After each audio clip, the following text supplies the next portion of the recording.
Evening, everyone. Welcome to the May 20th, 2024 regular council meeting for the Council for the Village of Yellow Springs. Judy, if you could call the roll. Indeed. Stokes. I am here. DeVore Leonard. Here. Brown. Here. Housh. Here. Also present is Planning and Zoning Administrator Meg Leatherman, Village Manager Johnny Burns, and Village Solicitor Amy Blankenship. As far as I know, we are still expecting Trish Gustafson. Okay. Pause Zoom to make sure we're That's never good. good. All righty. So, do we have announcements? Few. And actually, Johnny, do you want to talk about, I know it's in your manager's report, but the pool opening, it's a big deal. We have passed inspections. Samantha has done it again along with the street department. The pool looks amazing. They're tidying up some things, got schedules out, and it will be open on Saturday, I believe. Saturday. All right. Well, we're excited, and keep in mind our Swimming for All program is funded, and so we encourage everyone to get to the pool and enjoy the only public pool in Greene County. That's right. So I also wanted to mention, if I haven't said it already, May is Bike Month. I know there was a really successful bike walk to school day last Wednesday, so always a great event. And I encourage people to use active transportation. Best way to mitigate climate change. We had some really great meetings. They're in my updates, but I wanted to give a special shout out to Johnny becoming a budding presenter. So last week, Johnny led a couple different interactions around our economic development. Yellow Springs is open for business initiatives. Very nice. And also, I wanted to thank the brewery for giving our guests, after one of those events, some free beers. And lastly, I wanted to mention, for those of you that did not get to go to Jane Baker's Celebration of Life last Saturday, it was a really nice thing to do after working on sidewalks, which Missy's going to talk about a little bit later. And one of the things I was reminded of among Jane's many legacies was donating land for the 4 permanently affordable rentals that are on King Street and Dayton Street. And it just reminded me she did so many wonderful things for this community, but I think that seems to be a theme these days, is talking about affordable low-income housing. So I was reminded of how important it is, because it does take a village to move those things forward, and that's what I got. All right, great. Thank you for that. Brian, I can always count on you for some very good and informative announcements. I will add to that. We're a month or so out, or a couple of weeks out from this, but on Friday, June 7th at 10 a.m., there will be a grand opening of the Great Council State Park, just down the road, and right before you get to Xenia. I'll just go ahead and read this brief announcement. Please join Governor Mike DeWine, First Lady Fran DeWine, Lieutenant Governor John Husted, and the Ohio Department of Natural Resources Director Mary Mertz at the opening of Ohio's 76th State Park. Again, that's the Great Council State Park. The address, is 1575 US 68. The announcement also says that parking and shuttle service will be available at the Greene County Fairgrounds, and I will get this to someone if you don't have it already, so we can share appropriately. Any other announcements? I'm looking for something. If not, we're good. All righty. Excuse me. All right, on to our consent agenda. We have the minutes of our last meeting, the May 6, 2024 regular meeting, and also the credit card statement for April 2024. Regarding the minutes of the last regular meeting, can I get a motion for approval of those minutes? So moved. Second. All right, any discussion? All right, seeing none, all in favor, please indicate by saying aye. Aye. All right, thank you very much. That motion has passed. And then our credit card statement for April 2024. May I get a motion, please? So moved. Second? All right, is there any discussion about the credit card statement? All right, seeing no activity, all in favor of approving the credit card statement, please indicate by saying aye. Aye. All right, thank you very much. That motion is passed. Now we are at review of the agenda. This is where we have an opportunity to look over the agenda, consider removing any current items on the agenda, adding as necessary to the agenda. Are there any changes to the agenda? So, I don't know that it's not a change necessarily, but I guess I just wonder if we should be more reasonable about the old business item, and that I'm not really sure how that's going to only be a 10-minute agenda item. So, I assume you're referring to the LIHTC update? yep.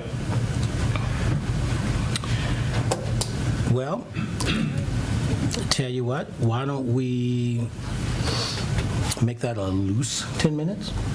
And we'll sort of flex going from that point forward as needed. But That sounds good. just to leave it there, but we'll just won't be a real stickler on the 10 minutes. So we'll keep it loose. And Judy, if you could, maybe at 15-minute mark, if it's still going, let us know. Okay, great. Thank you much. Any other amendments to the agenda? Okay. Seeing none, we're now down to petitions and communications. Gavin, if you would, please. Sure. The clerk will receive and file.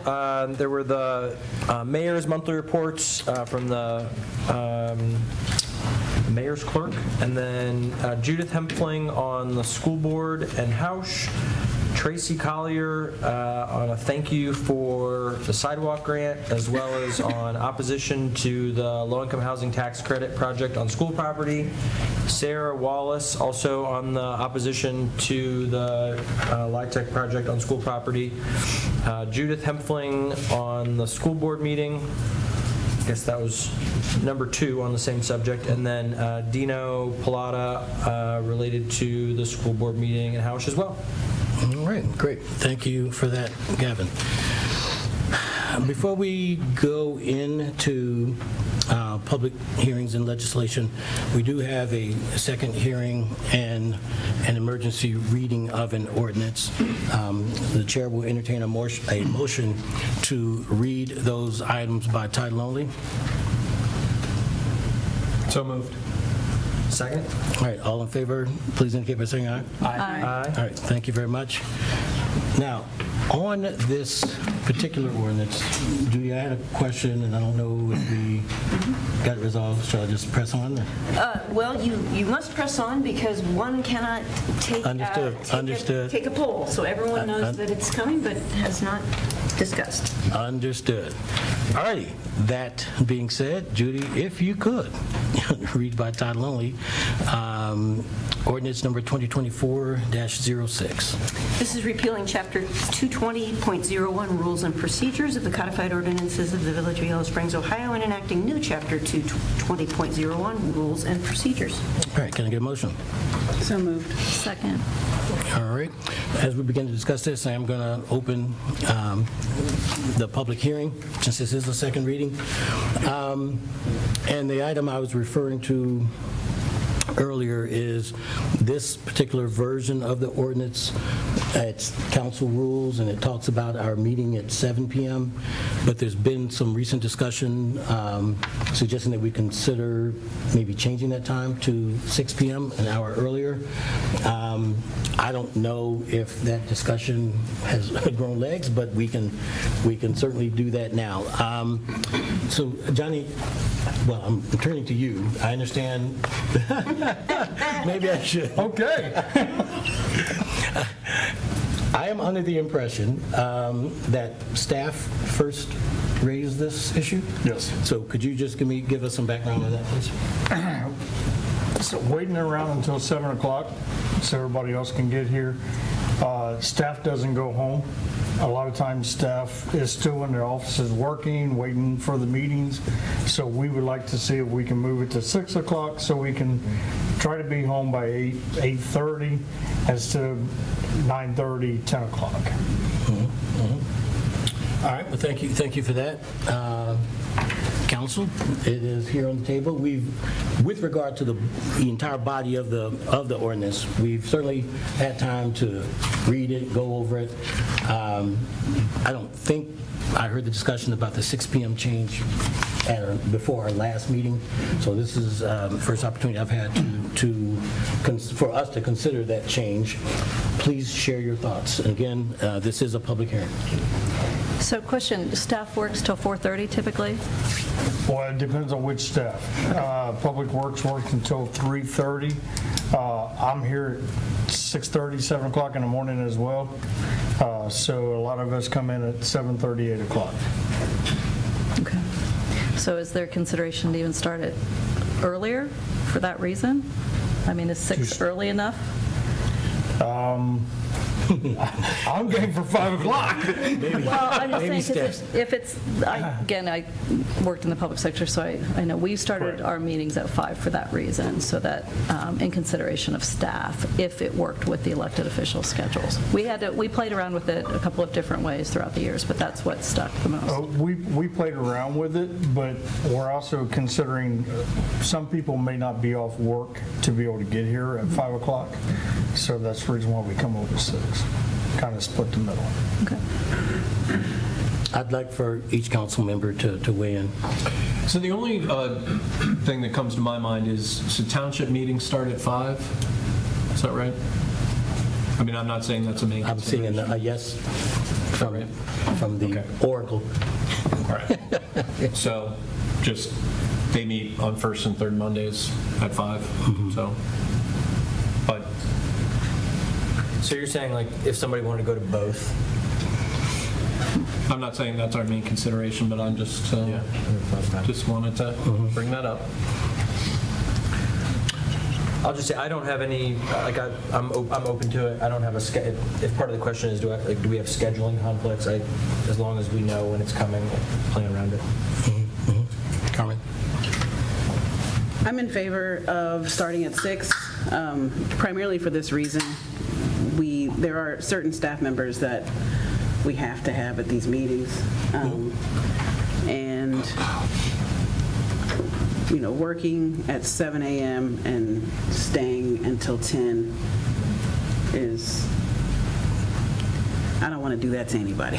That's not, so I would be in favor of starting at 6. Okay, thank you. Excuse me, once again, this is a public hearing, so I would invite members of the public, whether you thought you came here to speak about this or not, to share your thoughts. This is your 15 seconds of fame. Anyone? All righty. So Kevin, just one other thing I'll mention is, I mean, if we're committed to the 6 o'clock thing, then we should also consider that if we do have an executive session, maybe those go to the end of the meeting, which is the way they're normally listed instead of up top. Right. Yep. Or unless we come in at 5 or whatever, so. Right, and for the aforementioned reason that 5 would be difficult for some folks. I thank you for reminding me of that. I did think about that, and so yeah, that would just be shifting, and we don't do them often enough. Although we currently do have one scheduled for our next meeting at 6. So, Well, Okay, I just go hope it's not a done deal that we do them after. Like, if people can do them before. Yeah. I remember a couple times when I started, we did them after, and the amount of energy that was left was very limited. So if we could do it at 5 and plan ahead so that folks could schedule around it, that would be ideal. okay. Because that also wouldn't impact the citizen component, because people aren't here for that anyway. So anyway, just so we're not locking ourselves into Gotcha. an even later night when we don't have to. Got you. Yeah, and of course, this is part of the reason we're discussing this is good, bad, or ugly. We did this set of rules as an ordinance, and therefore it requires this amount of transparency and public hearing and whatnot, and we just don't want to vote this current ordinance without the modification forward, and then in a couple of weeks have to come back again after we've reconsidered the time. So I will move to make the amendment that the start time that is currently in the ordinance on whatever page it's on that says 7 p.m., change that to 6 p.m. And Judy, you're writing, so I won't ask you to do this right now. Oh, no, I'm with you. Okay. So this was one document that if we, as we began discussing changing the time, this is certainly one area that we have to change. Are there any other things? And certainly if we don't know them now, we can find them later and make other changes. But I just want to make sure that if we're going to do this, we do it wholesale and not have some other little nitnoid ordinance or other piece of legislation. No, there's an annual calendar that goes out that, I mean, that is unfortunately now just incorrect. But then it's post every single meeting and its time is listed on the website, so those just would get updated. Yep. Okay. Good enough. All right. And once again, I will repeat my motion to change wherever the start time that's indicated as 7 p.m. be changed to 6 p.m. Is there a second? Second. All right. Judy, if you could call the roll, I'd just like to know. Certainly. For Leonard. Yes. And Brown. Yes. Gustafson. Yes. Housh. Yes. Stokes. Yes. Thank you. All right, thank you, everyone. Now to emergency reading of ordinance 20... Actually, Oh, I'm sorry, did I miss some? I'm sorry. Just the amendment, if you want to vote on. I'm sorry, thank you. Yeah, too much weekend fun for me.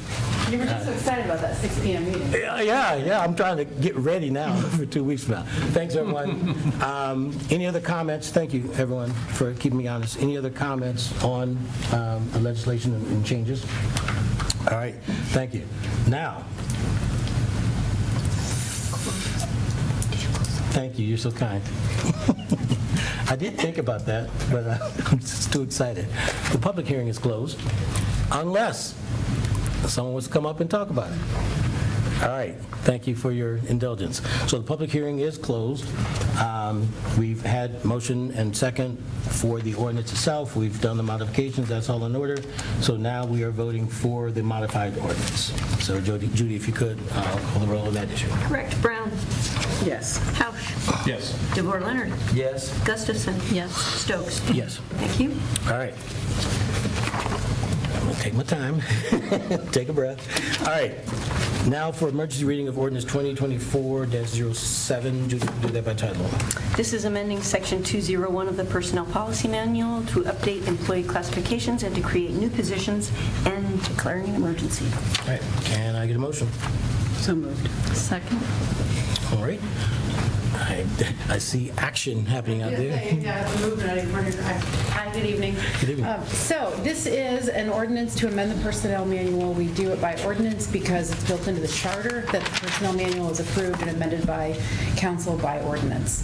The change is relatively minor. It's incorporating some other positions that you've recently converted from non-exempt to exempt. It incorporates them into the section of the personnel manual that sets forth those positions. And it also adds 2 new positions that the village will be adding to staff, one of which is a project lead position, which brings me to a point that we need to amend the exhibit of that ordinance. It says project manager, and it should say project lead. That'll be the title of the role. And also a housing position is listed in there as well. Happy to take any questions. So this being an emergency reading, this is also a public hearing, and council, I invite you to lob any questions that you might have towards our solicitor or village manager Burns. Any other discussion?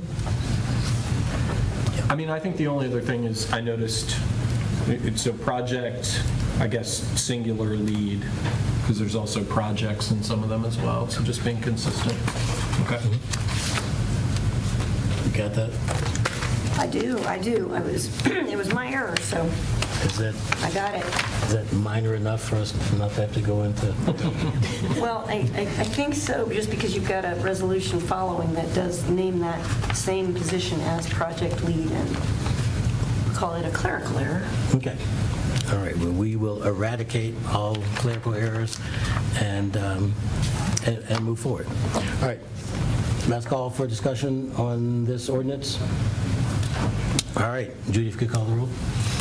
All right, Gustafson. Yes. Housh, Yes.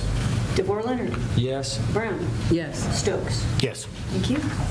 All right, thank you, everyone. Now we're at the reading of Resolution 2024-37. Judy, if you could do that by title only. This is authorizing payment of invoices with then announced certificate for the second quarter of 2024. All right. Can I get a motion? So moved. And a second? Did I get, we got them both? Okay. We'll trade. There was a motion and a second. All right.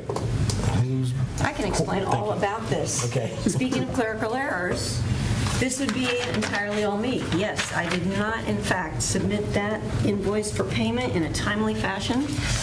The money's there, it's been budgeted, so it just requires a then and now to say, yes, you screwed it up, but the money is there. okay. All right, well, this is the we're all human resolution. And so any other discussion from council? Okay. All right. Thankfully, none. Woo. All right, great. All in favor of passing this resolution, please indicate by saying aye. Aye. Any opposed? All right, the motion is passed.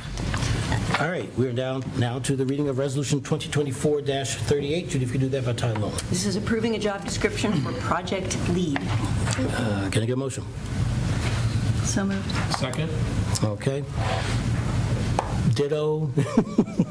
Yeah, I wanted to mention that I consolidated these two pieces of legislation into one memo. And so if you click on it in the link in Clerk Base, which you just paid for, by the way, it will link you to the resolution, but it doesn't have the memo. So the memo is attached to the ordinance for the change in the personnel manual. But it's got all the details in there about what the purpose of this position and what the responsibilities are supposed to be. And then, of course, you'll see it all spelled out in the job description. Okay, great. Thank you. Any other comments, concerns, questions? Okay, yep. I'm sorry. Go I'll ahead, just Gavin. note that there's a couple like duplicate things, like the driver's license and the working hours are listed twice in there. I don't know if they like have to be for some reason, but Yeah, I saw that and I thought maybe because of the different sections they were in. Yeah, it was okay. All right, Brian, did you have something? Yeah, just, we might want to consider under experience required. What's listed now makes it primarily look like a grant writing position. So maybe putting project management and financial projections, because I think those are the other two key aspects when I look at the details. So, but if that's purposeful, Staff. What section, Brian, are you in essential so it's functions? the, right after the general nature of work, there's experience required. And basically it talks about grants and collaboration. And collaboration is great, but I mean, I think based on everything else I read, project management, experience, and being able to do financial projections related to budgeting seem to be key components of the job. But I like going into detail on examples of duties, just, I don't want people to get the wrong impression about what we're looking for. Okay. So go ahead, Kevin. I'll just throw out, in some of the hiring that we do in my professional space now, we put, like the idea of experience required is, there are, I liked the way the language was, for instance, around education, where it was like, preferred or something similar. I don't think I think somebody could be the right person that hasn't necessarily done everything in here yet, but could do it. So just noting that, and that historically marginalized people and folks from marginalized communities are more likely to not apply when they don't meet every requirement. So that's becoming pretty common to just put sort of disclaimer at the bottom that says, hey, just because you don't meet every requirement, apply anyway if you think this is a good fit for you. So anyway, just to note as something to consider for the future. Well, I would just distinguish that because in my experience, the job description, you're talking about a job post, that would where more of that information would be presented. The job description lists out, like, they don't really go into that level of detail. So that's, So, I mean, I good get it, but that's catch. just, I would say that's good feedback for the job post. I agree. That's a good catch. So it sounds like maybe Brian's suggestion is worthy of a modification motion.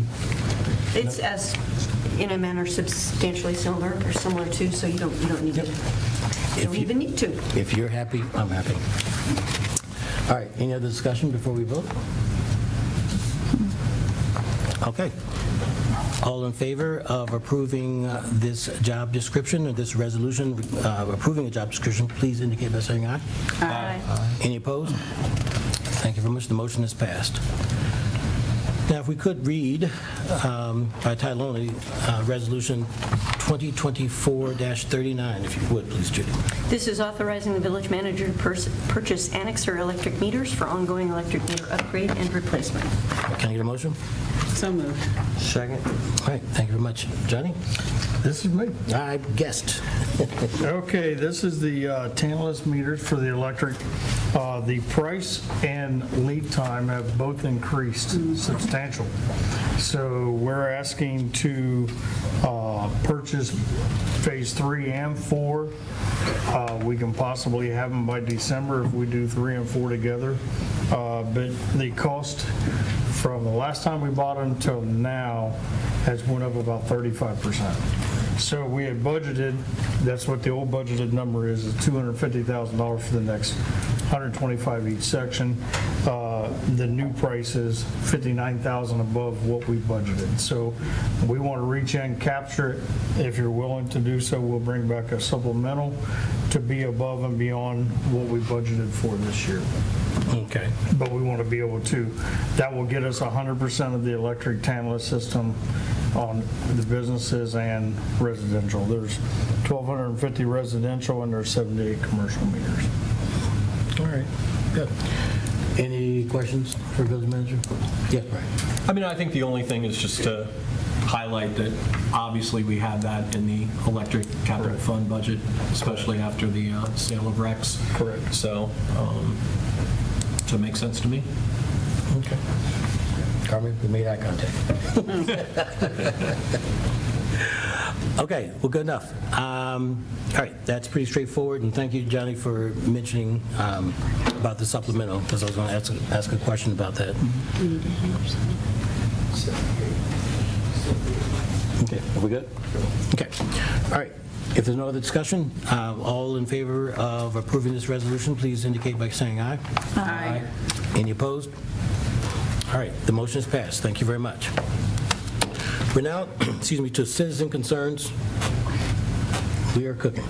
We're now to citizens' concerns. This is a part of the agenda where members of the public are asked to share any concerns that they might have on topics that are not already on the agenda. Our clerk, Judy Kittner, is our official timekeeper.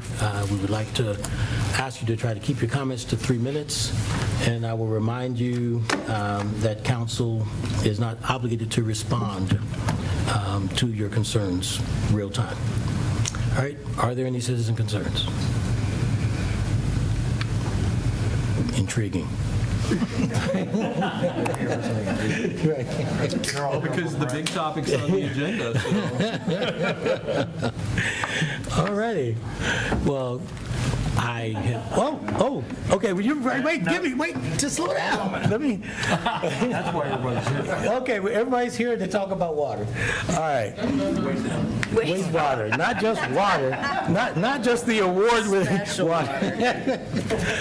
All right. Citizen concerns has been closed, and we're moving on to special reports, and we have Brad Alt, the superintendent of wastewater, to come give us a report. Welcome. Yeah, So I just wanted to give, some of you've been out to the plant, I think most of you have, but some haven't. So I just wanted to kind of give you a quick tour virtually, kind of just to see what goes on there. So this is the wastewater. I made it hard to read. But our plant is rated at 600,000 gallons a day with a peak of 3.4 million gallons a day. I've seen, in my time there, I've seen the flow as high as 6 million gallons come through. So our I&I is a big issue. On this, you can see some of our flows from 2019, where actually in 2018 and 19 we were over our average 600,000 gallons a day. We did some work in the collection in the sewer, and those numbers have went down. So that's a good thing. The plant was built in 1961, and it went through upgrades in 88, 94, and 2012 was the last one. Next one. So the next is our lift station. So we have one lift station in town. It's right across the road here. You can see the picture there. There's 3 pumps. One pump runs 24/7. It's always running. So about 3/4 of the town's flow goes into that lift station and pumps it up to a level where gravity feeds to our plant. During high flows, we have 2 pumps that will come on if the flows get too high. Basically, it's a sewer inside of looks like a house. But so the flow comes in, goes through our muffin monster, which just grinds everything up and protects the pumps, and then is pumped up. I have a question. Yeah. Is Muffin Monster a technical term? It's a brand. It's a brand. Really? Yeah, it's a brand.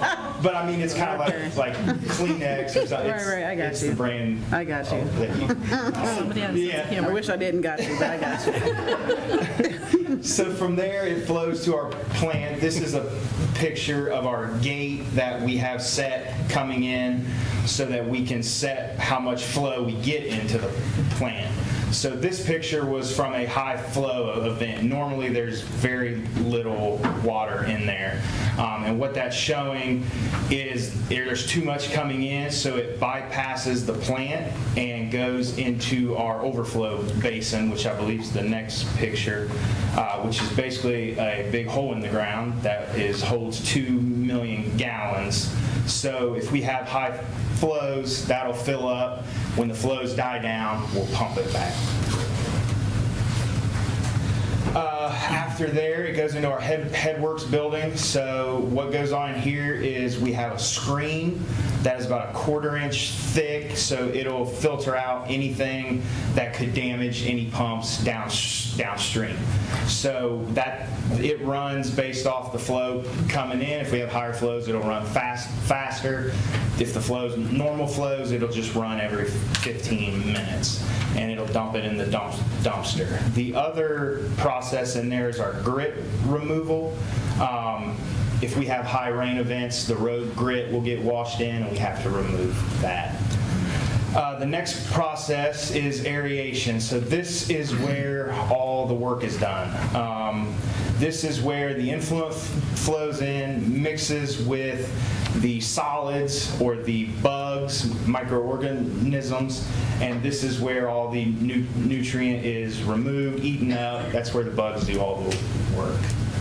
In 2012, this was upgraded to a BNR plant. So the BNR stands for biological nutrient removal, which is mainly phosphorus and nitrogen. Phosphorus is the big, what wastewater plants want to get out. From there, it flows into our clarifiers. We run one at a time. They're about 20 foot deep. And basically what happens there is the solids separate and settle, there's an arm that goes around very slowly, and the clear water comes off the top, and the solids we pump and return back to aeration and keep the bugs, keep a certain level of microorganisms mixed with the influent flowing in.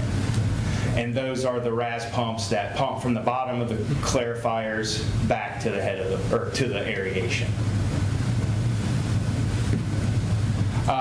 During the summer months, May through October, we add chlorine to the effluent leaving the plant before it goes to the Yellow Springs Creek. So during the summer months, we're feeding chlorine gas to meet our E. coli permit.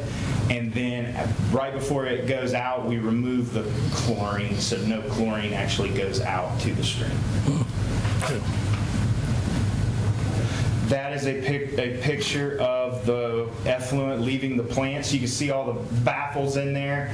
Basically, that's designed so that the chlorine has more contact time with the water. And then that weir is the clear water flowing out going to Yellow Springs Creek. This is our sludge press we purchased a few years back, and with the purchase of this, we can handle our own solids now. So in the biological treatment, you want to keep a certain amount of solids. So every day we have to waste some, so we get rid of some. And then when we fill up, we press it in here. So we take it from about 3% solids, so it's mainly water, and we run it through this press, which you add polymer to it, and it just squeezes it in the belt and squeezes as much water out as we can. We get it to about 15% solids. That's 15 to 17 is about the best we can do. And then that dumps into a dumpster, and Rumpke hauls it to a landfill. If you haven't been over there yet, it's pretty cool to look at. And now we're running it a lot, so there's a good chance to see it running. The side stream phosphorus treatment, this was built in 2012. So basically the water that we press out of the sludge is high in phosphorus. So we don't want to pump that back into the plant with that high phosphorus load. So we store it in these tanks and treat it chemically, lower the phosphorus down, and then pump it back through. This is just a picture of our control room. We upgraded our SCADA, so our monitoring, we can see, you can almost see it in that picture, but we can trend the flows coming in, see the peaks when they start to come down. Used to, before we fixed some of our I&I problems, if we got 1 inch of rain, our flows were high. Like I said, I've seen 6 million come through. Right. But now an inch of rain doesn't really hurt us too bad. It can, depending on how fast it comes down, but it's not as bad as it once was. So that's just a picture of that, and our license that our operators have, some awards we won, but we try to keep it nice in there. So just wanted to get a picture. Good. So that was it. That was just a quick tour of how it goes, and if you guys ever want to see it, let me know or Johnny know, and come on out. Yeah, it's been 7 years since I've been there. Maybe I should go back out. Not much has changed, but some. Brad, you alluded to it twice. I&I, or inflow and infiltration, and you talked about before. I mean, I know we did have issues early on, and so that's what got us to that peak flow of that 6 million gallons. Now that we've addressed some of the I&I inflow and infiltration problems, what's the new peak? Recently, I've seen close to 4, probably the highest, coming through. It's a little hard to tell now because the overflow basin, so we can set the gate to handle 3.5, and then overflow the rest. Okay. So I've seen, we're handling 3.5 in, and then maybe overflowing about 1 million, but that'll go down as the flow starts to subside. All right. Great, thanks. Great presentation. I'm very good. satisfied. Any other questions or comments? Okay, all right. Thanks, Brett. Great job. Thanks. All right, thanks, Brett. I'll just give a shout out to John Eastman. For those that maybe don't remember John, was a great engineer that helped us a lot with water and wastewater. And you may have noticed that treatment plant's named after him. Well, Brian, while you have the floor, Oh, time for the sidewalk grant. yeah. So I will say, as we bring Mitzi Miller up, and Mitzi, I'm going to run the presentation.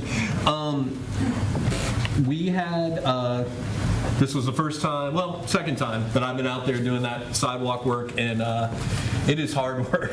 So the more youth that we have involved, the better. But it's really impressive just to see what's been done, and I'm going to let Mitzi take it away. Thank you. Yeah. The Citizens Action Project for Sidewalks is a team of intra-generational volunteers working to make the village of Yellow Springs a safe, walkable, bikeable community for all pedestrians, cyclists, and individuals using assisted mobility devices. I already did. I already did. I'm on it.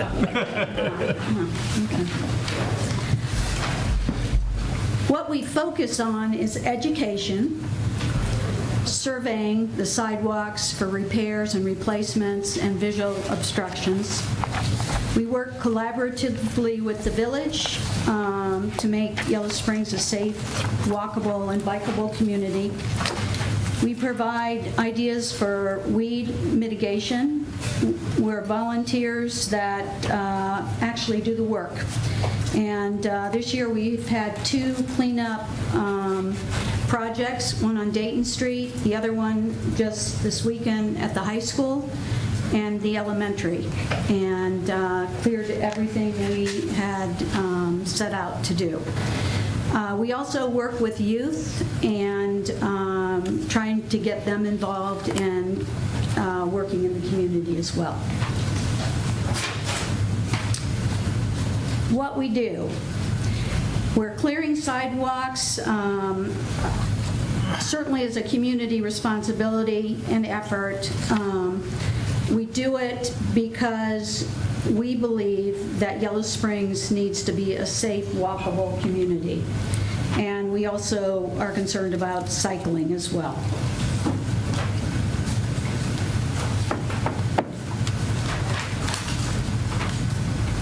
What you can do. We're lucky that the village has been very active in working on educational programming, and we'll hopefully in the future see more done on the website. And also we have them send out a flyer typically twice a year in the paper that gives people ideas on what to do. And most of it is clearing the sidewalk of debris like leaves and grass. And then also, especially in the spring, you're seeing a lot more vegetation and growth, and we're asking people to cut that back as well.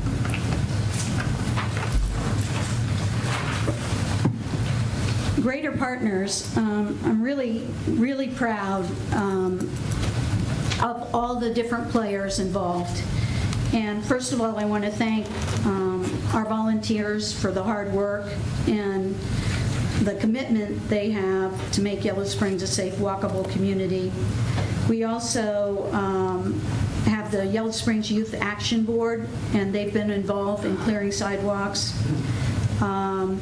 The Livable, Equitable, Age-Friendly Yellow Springs group has been involved in securing grants for tools and benches, and this cleanup, we used our tools for the first time, thanks to Tanner for getting them to us, and the village for okaying that. We also want to thank the village for all their efforts, and money has been set aside now for more sidewalk repair and replacement, and I'm sure everybody has seen that happening around. That's nice, and thank you to council for supporting that. Also, the Active Transportation Committee has surveyed and made recommendations on sidewalk, street, and bike safety. And I think they've been very dynamic in how we've moved forward in our community. Again, our Public Works program and staff involved there have been helpful. The grants that we have recently secured, thanks to the village and Active Transportation and the Livable, Equitable, Age-Friendly group. We have new sidewalks in Limestone, Dayton, and Fairfield. We're also concerned about street safety and crossings and signs. Our school system is involved with Active Transportation as well. And all the work all these groups have done have made a huge difference in making our community safer for all pedestrians and bicyclists.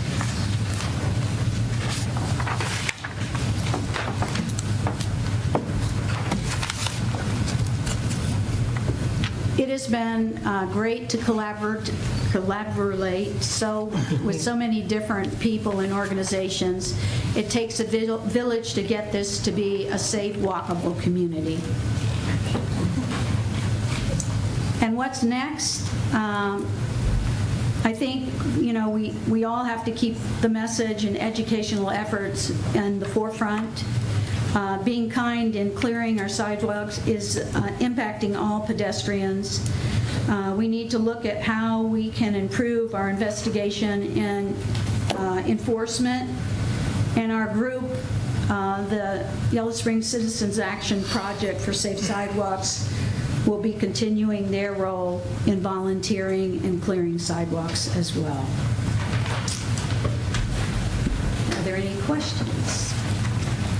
I have a question for Johnny. So with violations, the onus is really on the property owner, right? So how many violations, this is not a trick question, but do we issue violations often?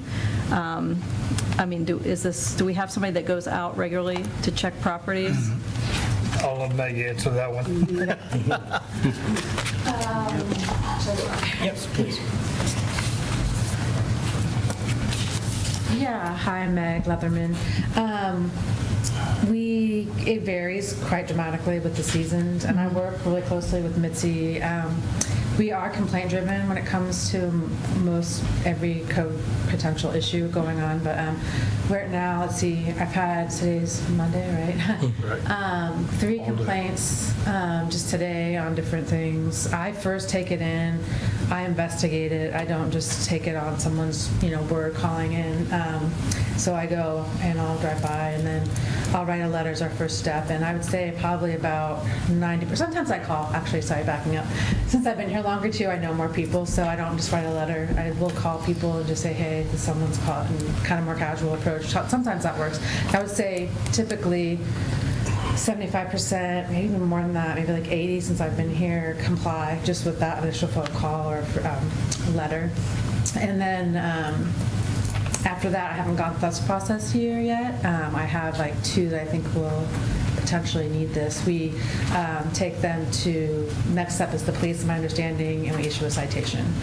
And I have probably about 10 right now on my list that I'm monitoring. I give them like 14 days to, once I talk to them, I write them a letter to comply. So I have about 14 that I'm monitoring. I went back out today, and most of them are taken care of. I still have a handful. With the 3 more I got today, I'd say about 14 that are still on the list. Okay, thanks. And I will say, I don't want anyone to come to think, I'm not super like code police, like police, I try to work with folks, and if someone is communicating with me about that they don't like it, they want it, they prefer a certain way, maybe that's just open communication with me is ideal, and then I can always relay that to someone who's complaining that they prefer it a certain way or don't have the funds to address it. And if they didn't, then that's where Mitzi's group comes in, and I can always refer them to Mitzi, and she can go and help out. Okay, thanks. Thanks, Meg. And Mitzi, thank you for your presentation. Brian, did you want to wrap up? No, I think Mitzi covered it really well. Again, I mean, when you look at just how much improvement there has been in support of walkability, bikeability, and mobility device mobility, I mean, it's been very impressive.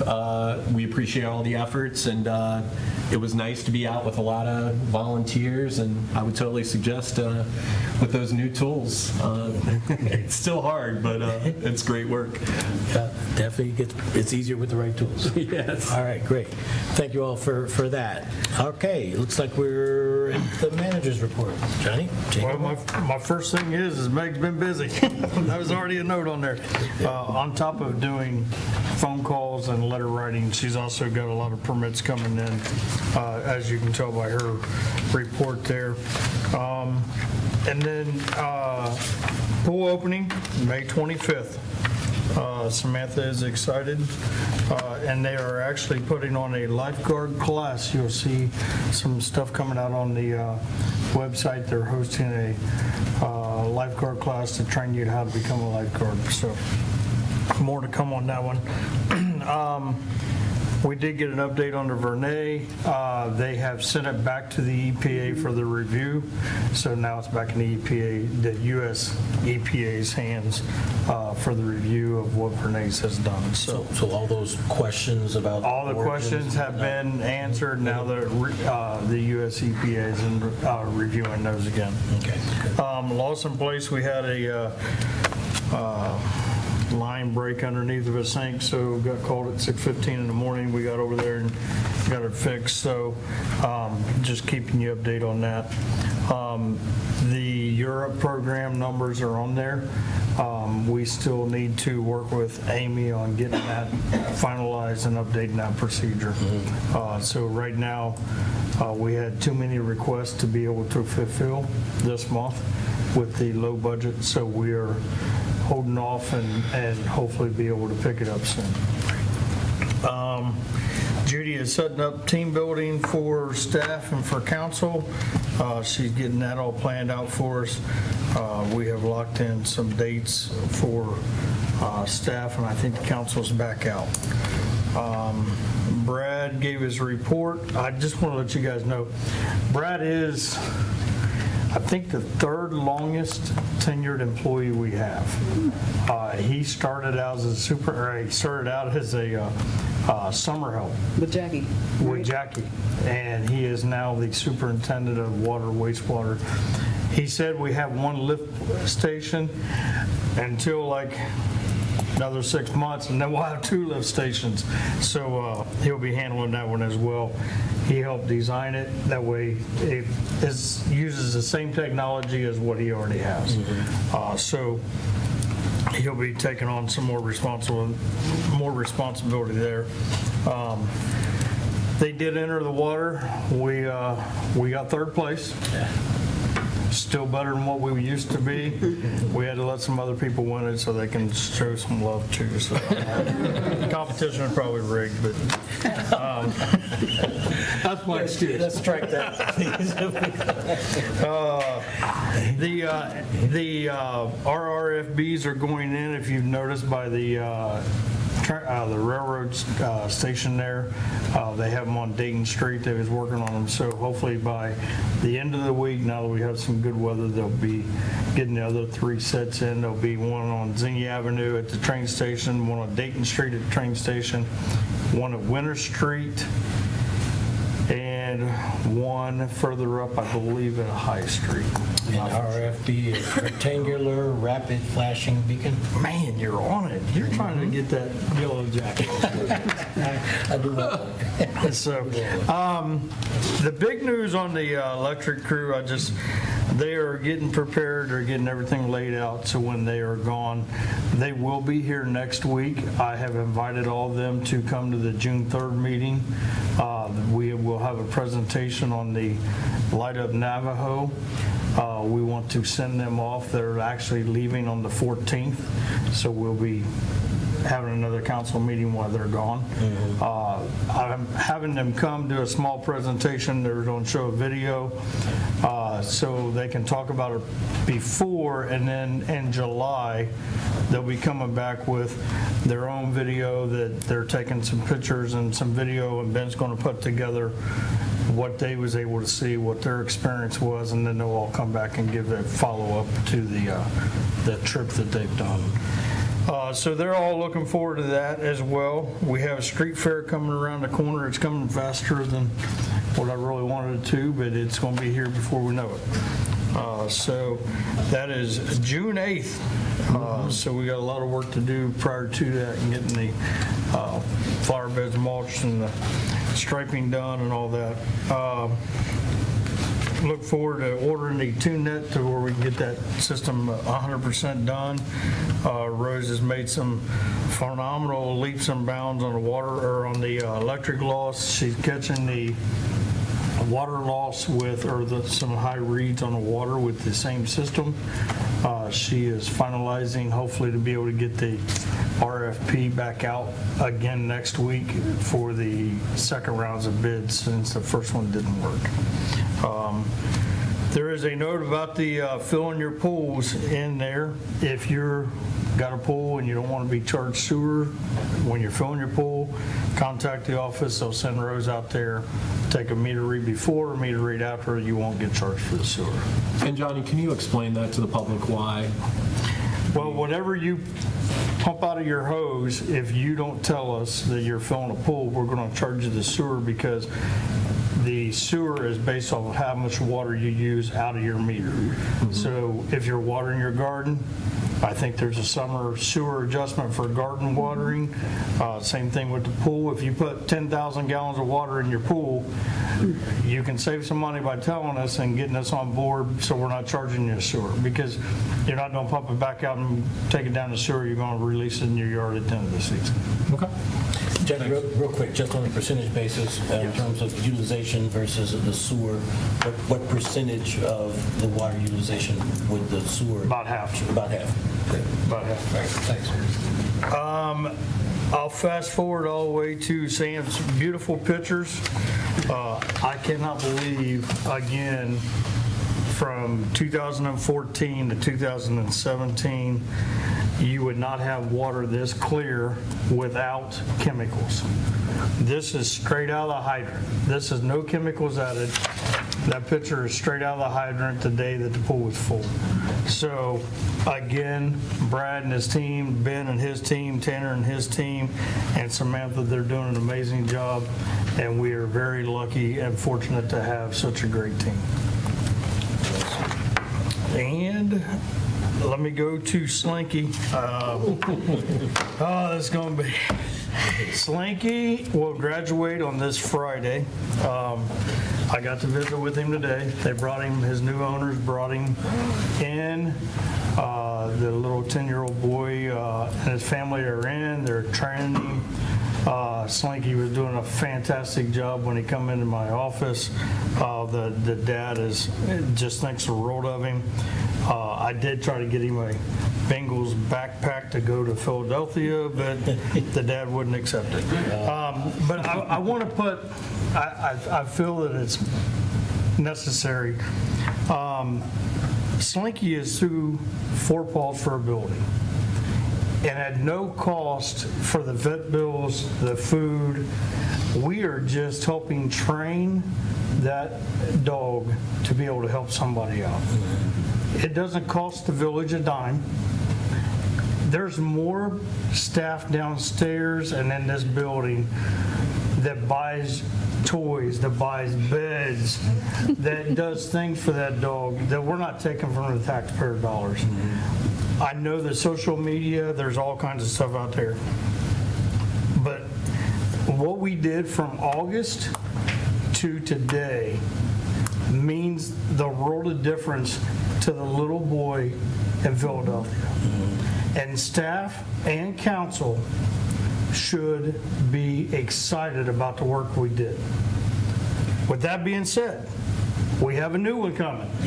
Because we was the first test for a police department to have this type of training. We graduated. So guess what? We get another one. Right. So by the end of the month, we will have Porter. And he is another golden doodle, correct, Judy? Correct, sure looks like it. And he looks just like Slinky, just a little bit smaller. So again, understand that not everything you read is correct. Yeah, gotcha. And when you put words into what's not true, you're taking away from staff. Staff has done an amazing job. Council has done an amazing job in trusting staff. And for these posts to go out there like they are is unnecessary. If you want to know the truth, come talk to us. That's where I'll end it. All right. That's a great bumper sticker. Talk to us, not about us. Absolutely. I love that. I love it. All right, great. Thank you, Johnny. Any comments for village manager? Few things. Johnny, can you explain the electric loss chart? I wish I could, but I'll have Rose Pelzel. Basically, Brian, what they're doing is they have analyzed the electric loss chart. We have captured, we had 18% at one time. And so they have went out and found CTs that weren't wired correctly, wrong information in the computer. We brought a third party in, and we have got that percentage down to, I think, 3.82, which is a great bit of savings for the village. We've taken the traffic lights was a loss because they're not metered, so we've figured out what it is. We know how to multiply it by 6 to be able to get that, to be able to bring that off the electric loss. Great. Well, I appreciated this because, I don't think we've had this data We have not. before. This is Rose and Ben's been doing this for the last year. Great. And trying to, like water loss, we're trying to find the electric loss, because if we can capture all the loss, then that means that we don't have to keep increasing rates. Right. And then 2 follow-ups. So with the utility roundup, I like all the numbers. The next time we report out, I'd like to also see what that 20% to 82% or 87% is generating on the front end. I know we're putting more of that money out, and that was intentional, but it'd be good to have that number. And parking donations. We still haven't gotten an update on that, so it'd be good when we get a chance. And then the last thing is, it wasn't really in your manager's report last time, but it was such great news about the $1.7 million grant to get from Ridgecrest down Fairfield to the bike path. But I don't think the match was mentioned at the last meeting. It was not, and I'm arguing the match, so I haven't given you guys that update because I don't have it yet. Okay, so you'll tell us about that. There'll be Gotcha. more coming on that. Great, thanks. Okay, that's all. Great. Anyone else for village manager? All right, now we're to old business. There are 3 related items in old business. What I would ask those folks who are going to present, just want to ask, do you want to present in this order? Is it listed in the order that things should be? If you're happy, I'm happy. We're good? Okay. That being the case, low-income housing tax credit update, Emily Seibel of Home Inc.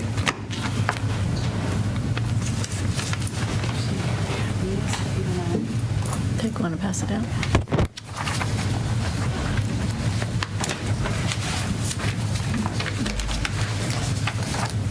Good evening. Good evening. I'm Emily Seibel, the Executive Director of Yellow Springs Home Inc. And I just wanted to come to clarify a little bit about the process so far, where we're at, where we're going.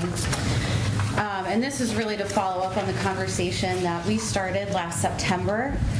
If you recall, we called the village the day the draft scoring came out for the 2024-2025 qualified allocation plan administered by the Ohio Housing Finance Agency. And so what we're talking about is family rental housing of scale, approximately 50-unit projects, cracking the code on something that we've been working for about 25 years to access. And this is, as you know, our biggest housing gap, an estimated 251 households in Yellow Springs who rent are housing cost burdened. That's in the housing needs assessment commissioned by the village, and that's over 40% of our current renters. I think we all know that there is a real need. So if awarded, we would receive approximately $15 million in federal tax credits, and that would be provided to our community to develop a 50-unit family rental project, affordable to workforce families of low to moderate income. Just to give you a sense of the scale, $15 million is the equivalent of $4,000 a person in Yellow Springs. So it's really hard to find that money somewhere else. Believe me, we've been trying. I've personally been trying for 15 years. And in addition to creating new housing for 50 households, so to result in property tax revenue, about $35,000 a year, most of that goes to the schools. And so we had initial discussions with you in September to December of last year to determine the feasibility of the CBE. Hot topic. A shiny penny, as Johnny might say, because of the timeline. So Yellow Springs Home Inc. Offered then to convene stakeholders when it was clear that we just did not have time to meet the deadline last year, to review approximately 3-acre site options for a February 2025 tax credit application. So January to April of 2024, we had 2 initial meetings, and we invited 17 stakeholder representatives because we wanted to get a lot of input and collaboration as we just started the process of scoring and vetting different sites. So we were really grateful that Terry Holden and Dorothy Bouquet, Denise Swinger, Johnny Burns, Meg Leatherman, Brian Housh, Susan Stiles, myself, Christopher Bongiorno, Kevin McGruder, Alexandra Scott, Brittany Keller, Malta Von Matheson, Lisa Abel, Gina Marie Cox, Chloe Manor, and Tim Beat all came together in these 2 different meetings to just affirm a purpose statement, which is enclosed in your packet. And actually, I think that the stuff I submitted ended up in your link in the agenda. So, because you provided the memo in the minutes, and I provided all the other stuff. And I also passed out some samples of what other family rental housing projects might look like. So we affirmed a purpose statement, and we collectively reviewed every potentially viable site in Yellow Springs and around the perimeter of the village. Unfortunately, only a few sites score high enough to warrant even considering applying. It costs about $50,000 plus staff time to put one of these applications together. We're happy to do it, but we need to know that it's going to be really competitive. And so that's how we narrowed in on those sites. So sites were selected to further explore based on specific criteria, including size. Do they have a conservation easement? Are there any deed restrictions? What is the utility access to infrastructure? And then the big one is competitive opportunity map scoring, which is a tiebreaker, and it also is necessary to get the full points in that category to be competitive. So we realize and acknowledge that there is not a perfect site. What we were interested in doing was seeing if there was a site to see if we could move forward a public conversation. What we're really interested in is a win-win, which is what we said at both of the meetings, and we'll continue to say, with a recognizable benefit to all parties. And we acknowledge that both the CBE and the school site pose significant development challenges and that need to be worked out with all of the constituents. A smaller group was then identified to keep conversations going with landowners, including representatives from YSDC, the schools, the Village of Yellow Springs, St. Mary Development Corporation, and Home Inc., as we prepared for a broader public engagement. May to July, we're very happy to be at this point where we're bringing something to you. It's not a proposal, it's a concept, very similarly to what we did last fall. So we don't have a site plan showing a building on it. We're not submitting something to zoning tomorrow. We're just saying like we're at the point where we've conducted enough due diligence to bring some sites forward for consideration. So we have public update meetings this month scheduled with both the Village of Yellow Springs and the Yellow Springs School Board to share information and just start that discussion, identify technical considerations for a partnership, and see if there's an interest in continuing the conversation and what a win-win would look like so that all parties feel like they're really getting something out of this, of benefit. And so what we suggest is additional community dialogue, including the Yellow Springs Public Schools and the Village of Yellow Springs, to share information, hear from the public, and decide collaboratively if there is a path forward. If we are awarded the $15 million in tax credits, which will fund about, these projects are about $20 million,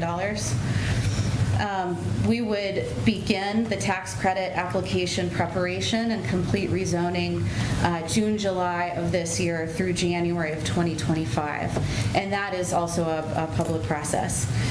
In September of this year is when the scoring actually comes out. But because the funding is in 2-year cycles, we feel pretty confident that there will be minimal changes. So we're willing to spend $50,000 on, because we feel confident enough that the changes will be minimal, but there's no guarantee. Then an application would be due in February of 2025, around February 10th usually. And this is super competitive. So even with what we feel is the best possible score and the best score we've had so far over the last 15 years, there's still no guarantee that we'll get the funding. But we feel like we have to try, because it's taken us 25 years with a lot of public support, a lot of philanthropic support, and really dedicated board and staff to develop 40 units. And this would be a chance to more than double our portfolio and meet our most pressing housing need. So May of 2025 is when the tax credits would be announced. Construction wouldn't begin until April of 2026, and it would wrap up in August of 2027, and lease-up would be finalized by February of 2028. So backing away from February 2028, that's where we're at now. I'm not going to talk anymore. I just want to know what questions you have. And I also have, I'm being joined by Tim Beat from St. Mary, as well as Wes Young from St. Mary, and they're really technical experts. They do this work in about 8 different states. And really have a lot of technical expertise, so they should be able to help answer any questions you have. Well, thank you, Emily. And in a couple of places, just a personal question for me, because I haven't been digging into the details of OFA's map, et cetera, but a couple times in this report, it mentioned that only 8 acres are competitive in Greene County? Yeah, thanks, Kevin. That was a great question. I'm Tim B. from St. Mary Development. So last year, when the scoring came out, we look at all the different factors that are out there to see whether a site is viable. And that includes, as Emily said, it's scoring. Is it zoned correctly? Is it for sale? And can you afford that price? And does it have utilities there? And at that point, when we looked at the scoring, there were only about 8 acres that had all of those things. So the sites we're looking at now did not have all of those. So for instance, as Johnny has told us, the CBE site didn't have utilities to it. It wasn't zoned. So it's very, very difficult to find them Preble County, not a single site. There's probably 90% of Ohio is not competitive, and so it's very unusual. We were successful this year, though.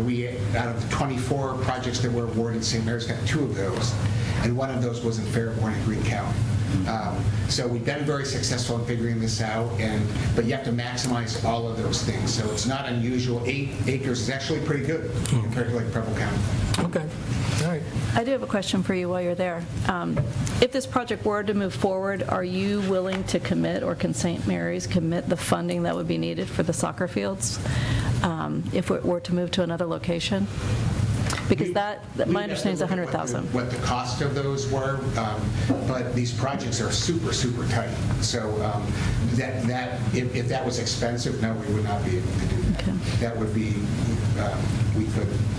Even the sites themselves oftentimes are too expensive if the land is too expensive. So for instance, in Beaver Creek, you might find good sites, but it's very hard to build there because the land is so expensive. But it would just depend on what the costs were. I mean, at one meeting, we heard that a baseball field was $1 million. Well, there's other land that's being proposed to move the soccer fields to, but it doesn't have the infrastructure that's been placed so that it drains properly and that it's level for the kids to play on. Yeah. And the quote that I've seen is about $100,000 was put into the current location. So we could look at that. Until we have all of the numbers and know what the utilities are and everything, it's hard to know, but we could certainly look at it. Okay. Yeah, I think that's really a really good question to pose in dialogue with the schools, because what we would be able to provide, I think what St. Mary's been saying is the project can absorb about $75,000 an acre. So depending on what the purchase price would be of additional land, there could potentially be funds left over, but it's something that we'd have to explore in greater detail because it all comes down to the numbers. That's why I asked. Yep. Okay. Other questions?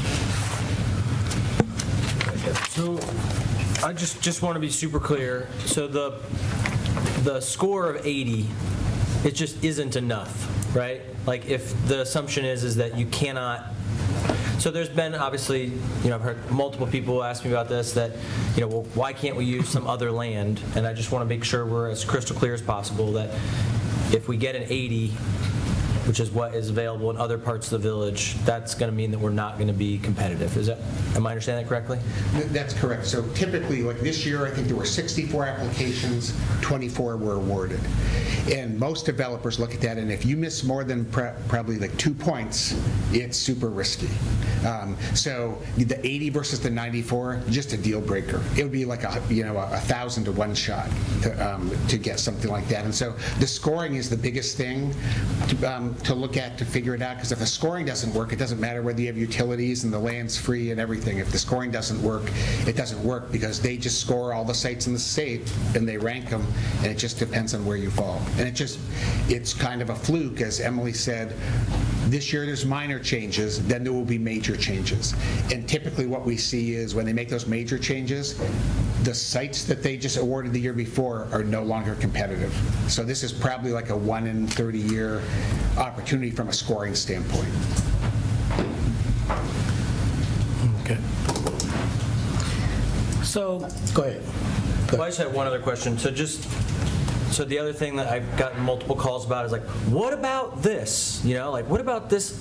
So can you state sort of, I don't know, unequivocally, like you've looked at every site that scores at this level and the options that are available? Can you respond to that? Yes, absolutely. I'll just sit here. I'm sorry. Yeah, I guess that was the purpose of convening a stakeholder group, was to do that due diligence. So we looked at every site that was within the urban service boundary, and then we said like, oh, well, what about Morris Bean? We reached out to the property owner, had a conversation that's a no-go. What about, so yeah, we went all around the village, and then of course we started by looking at the in-town, inside of Yellow Springs sites, which we would prefer to build on, but unfortunately aren't an option. But that being said, if anybody has an idea, please let me know. We're very open to any additional suggestions to make this work. To sort of follow up with that question, and Tim, thanks for your information regarding, and Emily, yours as well, in terms of the application, the cost of the application process. So just sort of to gauge everyone's sensitivity on that point, the village does own Glass Farm, and I imagine it scored 80. Yeah.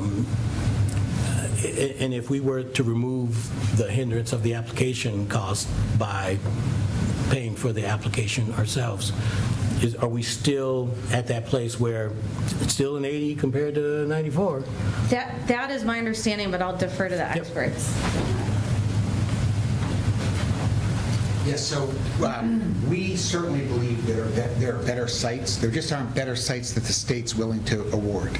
So we don't have any control over those 80s. They put together all of the rubrics, and they might say you have to be a half a mile from this amenity, and they give us these maps, and then you just kind of look at all the intersections. One of the biggest things that Johnny was very helpful in is there are some sites that potentially could work, but there's no utilities, and it would cost probably millions to bring in the utilities out to some of those. So if the Glass Farm did score, then we certainly would, that would have been an option, but it was surprising how few of them, if you just go across the street from the school, it doesn't score.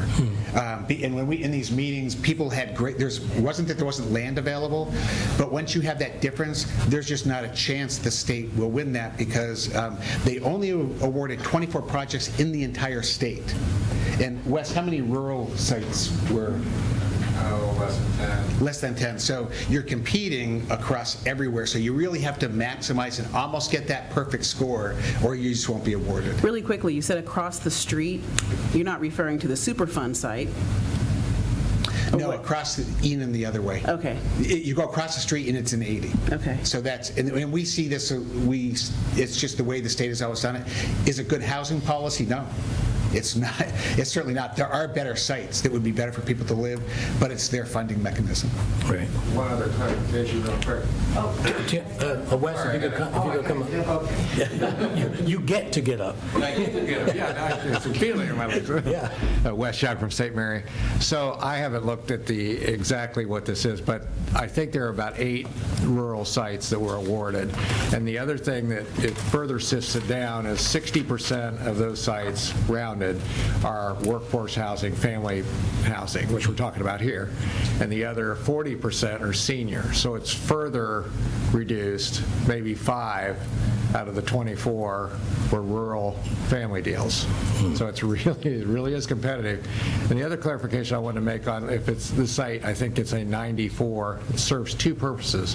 One, if you get up to 90 points in this opportunity map that is published by OFA, not by us, if you get 90 points or more, you get 10 points in the real category that you need, the points, the scoring points. But a 94 is also a double plus, because if you get into let's say you get into a tie with some place in Newark, then if they have a 93 and you have a 94, you win. So that's how that works both ways there. Right. So. Okay. Great. I'm going to, I understand there's some interest here. I'm going to, first of all, offer council opportunities to ask questions, make comments, and I mean, we're going to turn this into sort of a public forum and allow folks to come up and just share pertinent thoughts. Because again, I mean, there's sort of bouncing off a point that Johnny made earlier. I mean, there's a lot of information out there, and we want to sort of narrow all of that down to just the facts. So for those who are interested, if you have questions of the group, we want to go ahead and give you an opportunity for that. So first of all, just open the dais to council if you have any other questions or concerns or commentary. Okay. Personally, I'm going to wait until, To your point. because I think mostly I want to focus on next steps. Gotcha. Okay. So, and clarifying anything, but Good enough, so I'll good enough, good enough. reserve that. So go ahead, I'm sorry. Yeah, so I just have a couple of things to kind of throw out here. I think that this would be the perfect opportunity for YSDC to become more of a part of this conversation, in my opinion. Also, the other thing is, I have some concerns about, not all of council, not even more than one representative of council, or one representative of council specifically, having knowledge that we may not have because of attending a closed session. But that's something that we can probably address later. But mostly the YSDC piece, is that anything that's been considered? Well, YSDC has been in those meetings. I don't know to what, I'm sorry if I hit the mic, to what degree there's a defined role Right. For YSDC in given the current circumstances. But I would submit that whenever a clearly defined role that is within the bailiwick, if you would, of YSDC, we would certainly anticipate them being engaged. Okay. And Brad, I'll allow you to speak to that. If you, I presume you might want to speak to that in your portion on the agenda. Sure. So again, just for a couple of minutes, I think this whole thing was just, the first piece was supposed to be 10 minutes. So I'm not interested in time. I was moving very quickly early on in the meeting to try to save a little time. So we're going to give it back now, if you will. Based on the presentation that's been given and the facts that have been shared as a result of that, does the public here present or online have any additional comments, concerns, questions? We do have 2 other agenda items that are related to this, so just want you to be respectful of that time as well. Mitzi, you raise your hand.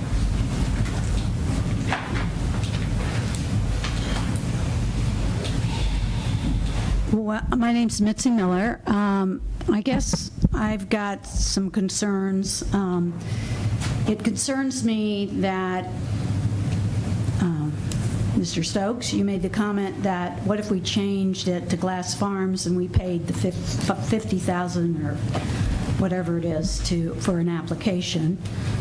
And we also heard that they would go ahead and they see it as a worthy site, go ahead and pay that fee to put the application through. I'm just concerned how much money is being thrown to affordable housing. As a taxpayer, I feel affordable housing is important. I would like to see clarity with the funding, and is this strictly for families, or I think that component needs to be shared.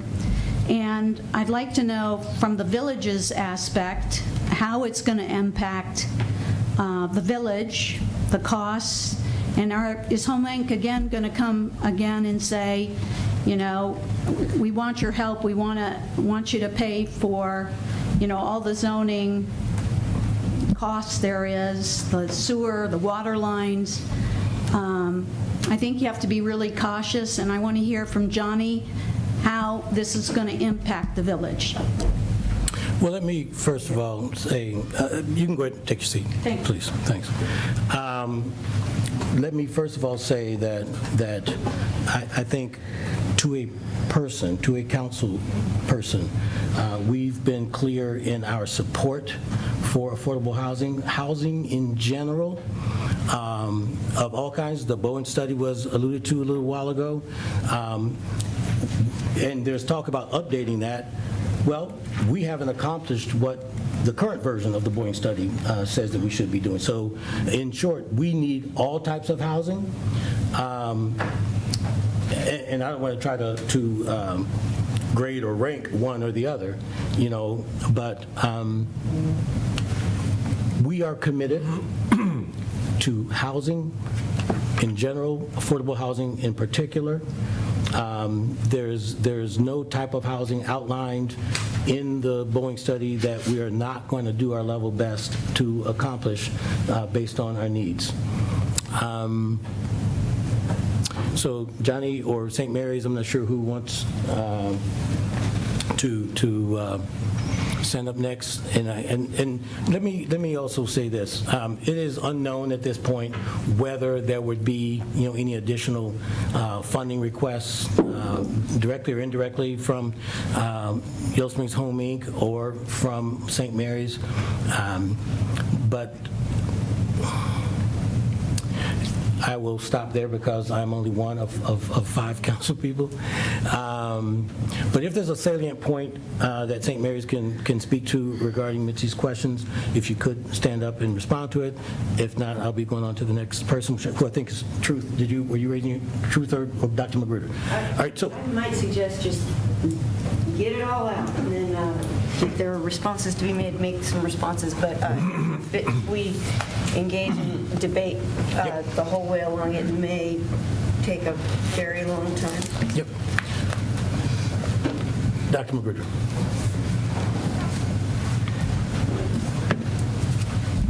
I'm Kevin Magruder. I'm a history professor at Antioch, but before academia, I worked in affordable housing pretty much since I graduated from college in 1979.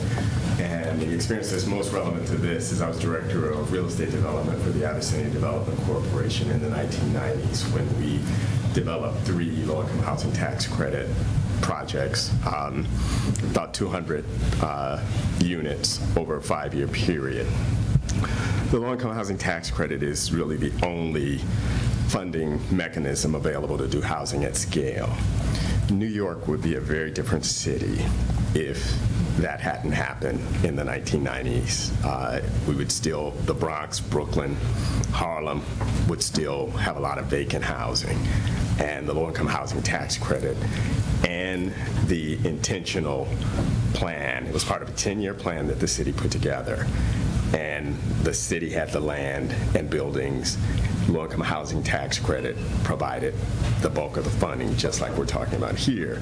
And so no, the circumstances are different in Yellow Springs, but the common element is housing of this level does not get built unless there's some kind of intentionality from the municipality. And that's really why the village has an important role to play in this. I was on Patty Bates' Housing Advisory Board when the Bowen plan was done, and that was roughly 2016 to 2019. At the end of it, in 2018, council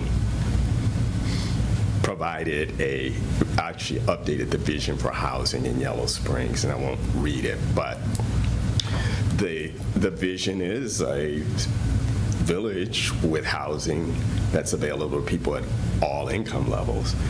And the low-income housing, the market does not build housing for people whose median income is 60% or lower, 80% or lower. That's really who the low-income housing tax credit is focusing on.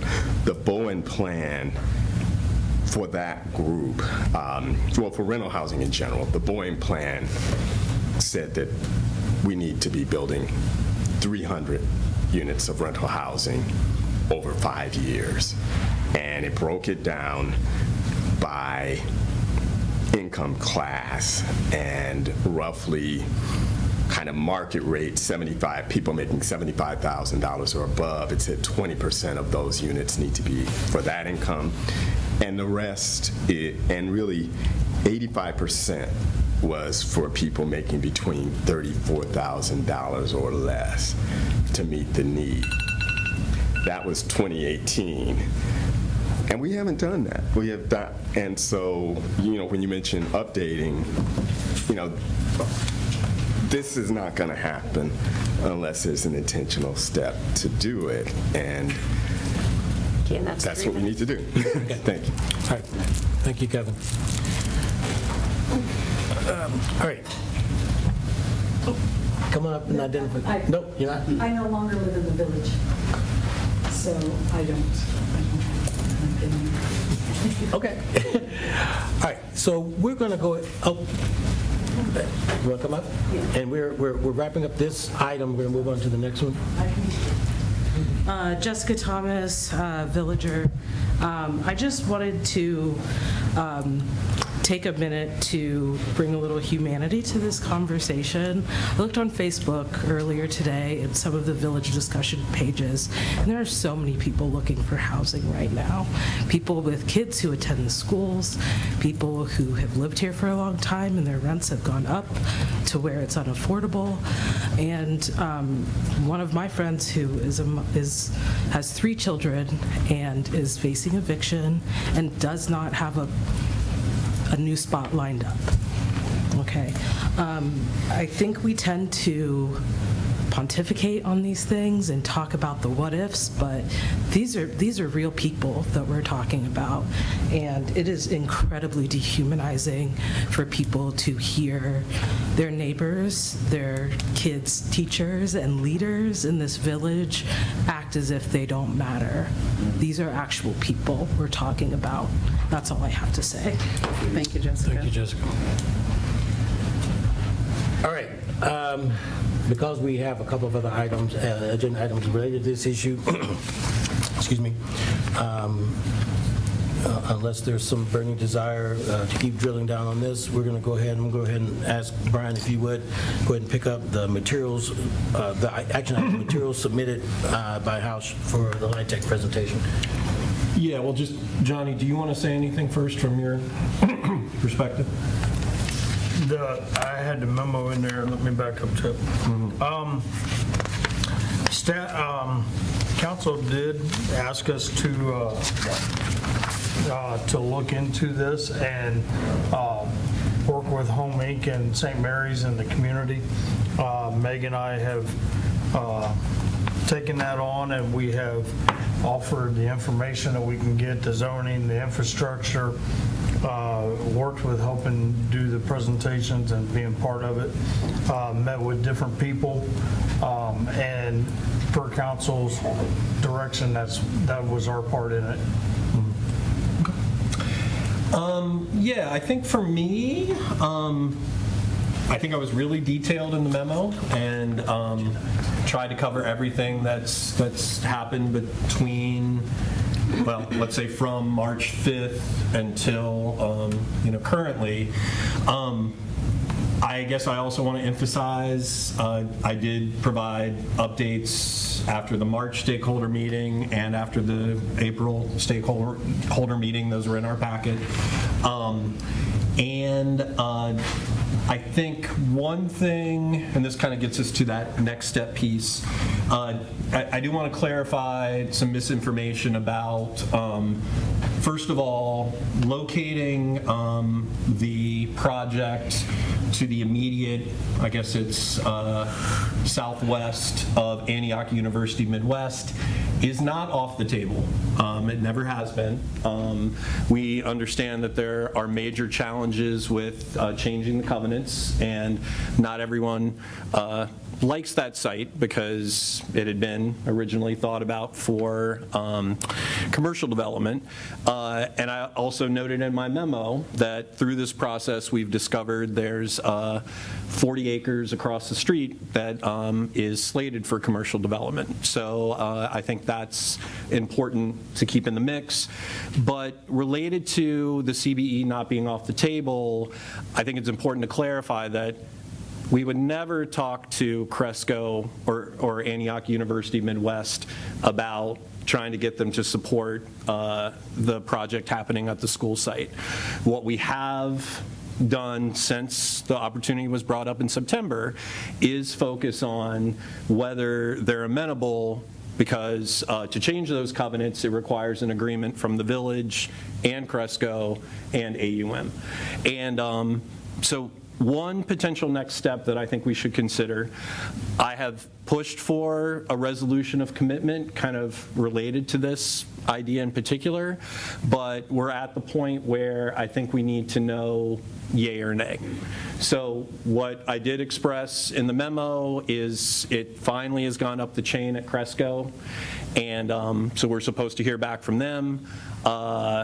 There is going to be a meeting with the Chancellor of AUM, hopefully at the end of this week, but it has been suggested that maybe council at a minimum should be approving today that we write a letter, someone writes a letter to ask for a yay or nay.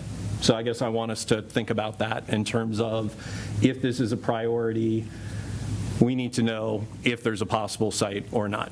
And there are a lot of challenges for, what few properties have been identified. I think the second thing that we need to recognize, and I mentioned this in my memo, is that there are costs involved with this, all right? So this is not within the retainer for our village solicitor. Trish, you mentioned what's going to happen if the soccer fields were to move, if we were to do some kind of land swap, which has been proposed.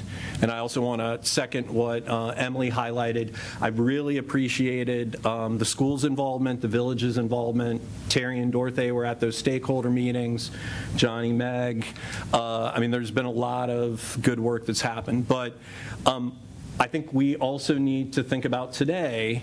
We have $100,000+ in our affordable housing fund. Are we willing to say that, we commit up to a certain amount, at least for now, to move this forward? And then I guess the last thing I'll say is, and I've said this before, what I've seen from everyone is just trying to figure out, everyone involved anyway, not what's on Facebook and some of the other things, is genuinely trying to problem solve and figure out, can we go after this project or not? And we know that any meaningful project in this village, well, anywhere in the world, is going to generate a lot of controversy. But I liked what Kevin said about let's try to focus on the facts, not the drama, and see if we can figure this out. All right? I'll be honest, I'm not convinced that we can, but I've appreciated the people that have come to the table and tried to brainstorm this.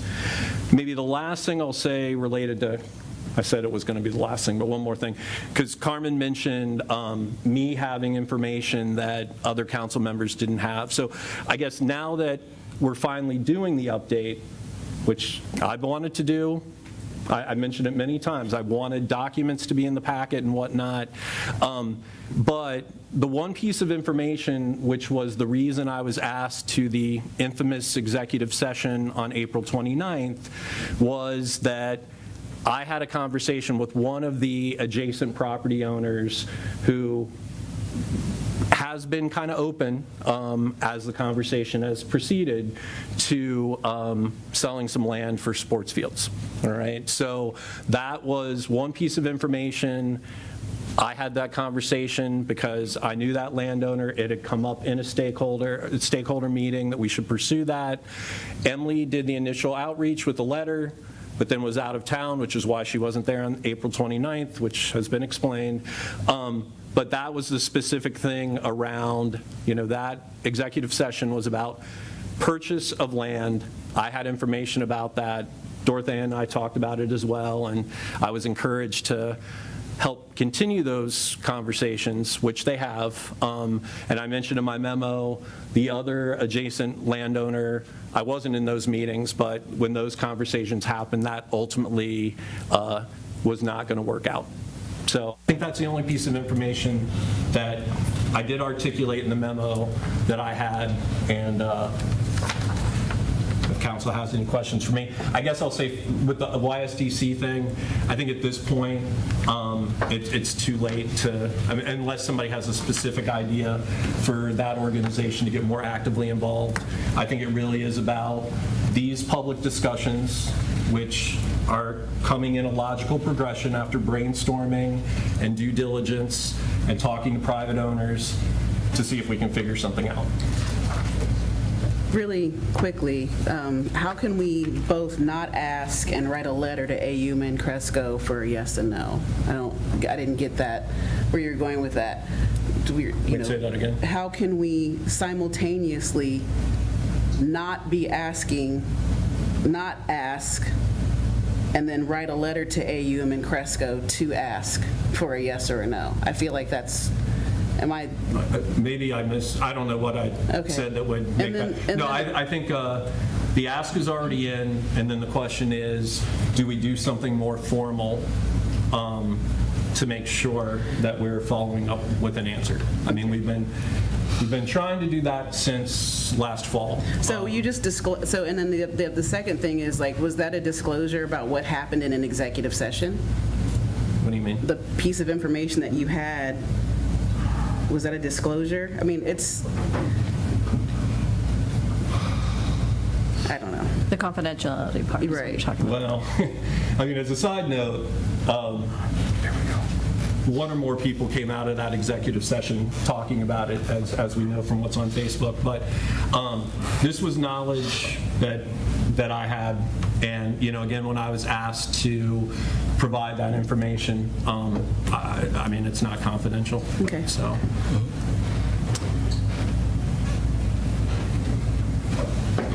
Questions from council?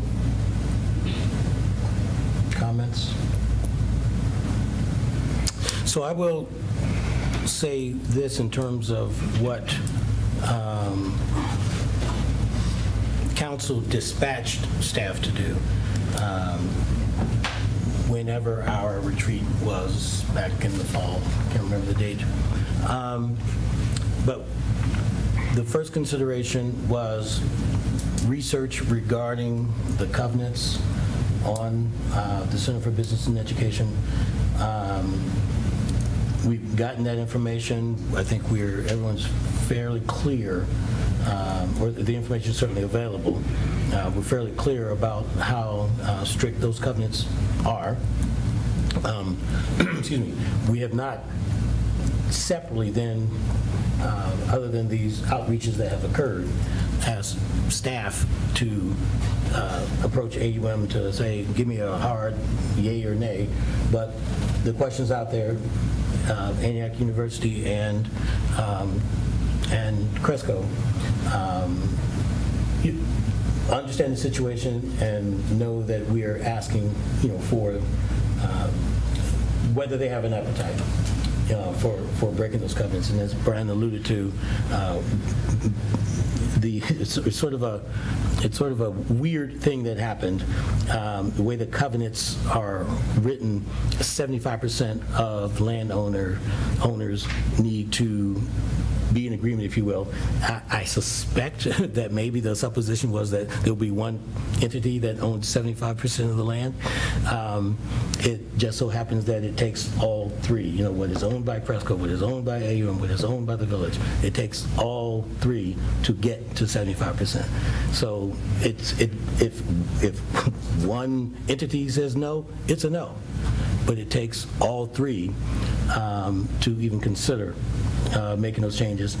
And there's so many covenants in there, one should not surmise that if everybody says, yeah, we'll do it is undefined. Because there's several covenants and there's several issues that the entities might have concerns about. So there's not a single answer or a single action that comes out of the deliberation about the covenants. Amy, have I gone off the rails at all? Okay. All right, great, thanks. So that is what we have in terms of information. And oh, by the way, Brian asked Johnny a question. Johnny's response is that third, his response here at the desk was that third item on the agenda. So we are wrapping up the LIHTC discussion based on what we have on the agenda. Does anyone else have anything burning to say or ask before we move on? Wait, just a second, please. Yeah, go ahead, Brian. Go ahead. No, I mean, I still want us to see if we're going to make any decisions or commitments, but that should come after whatever Dino wants to say. Dino?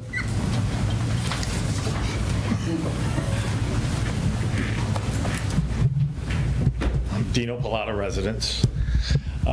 Before you guys go down this road, you should probably let the school board go down this road first. I mean, we're opening, it's obviously a hot button issue. We all know it's a hot button issue. So they've got a lot of issues on their plate. Probably let them clear it up first. You can plan ahead. I understand planning, but that has to be dealt with first. I think that's an important thing.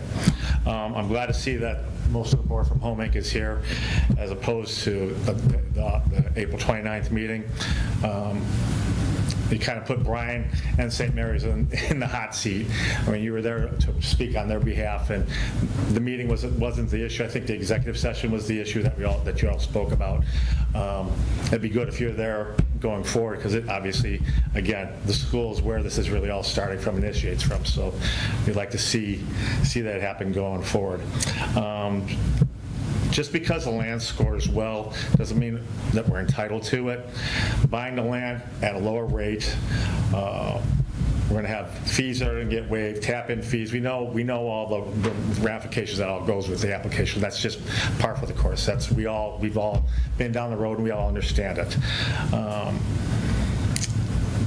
It's going to be important that there's the Ohio School Board Association has information out there.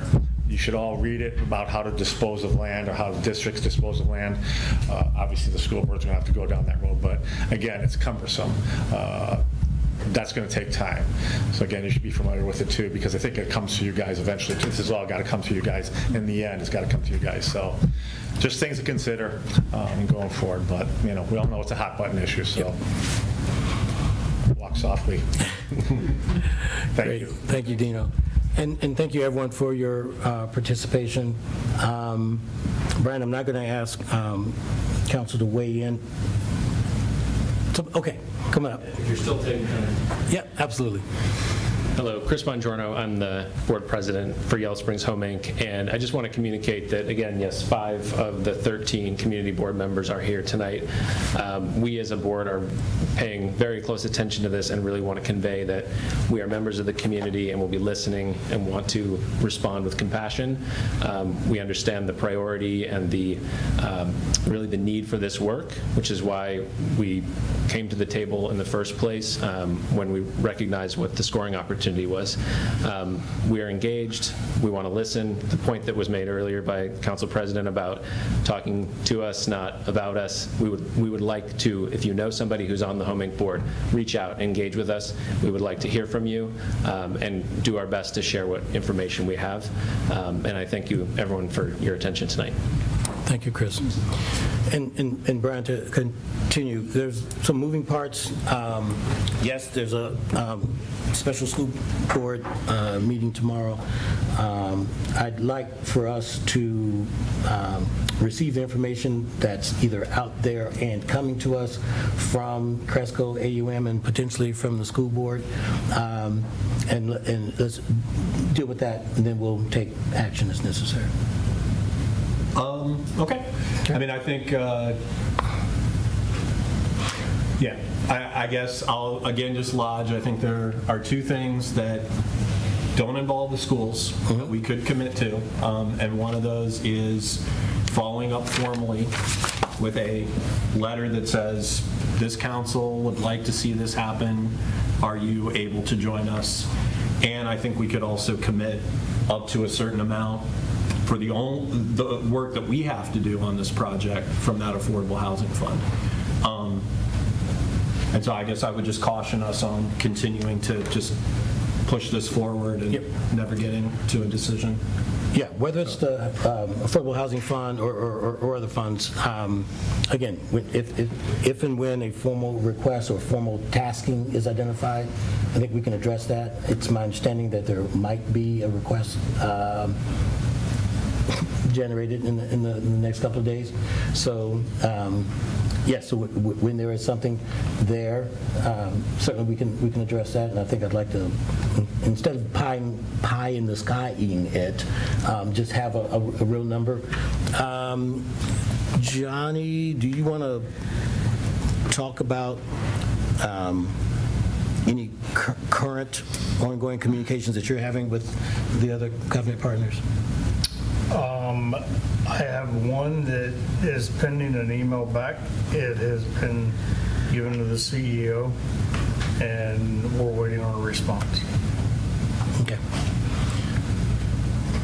So again, Brian, I think I'd like to, there's been some requests made already, and I think I'd like to get some responses from those before we take further action. I hear what you're saying.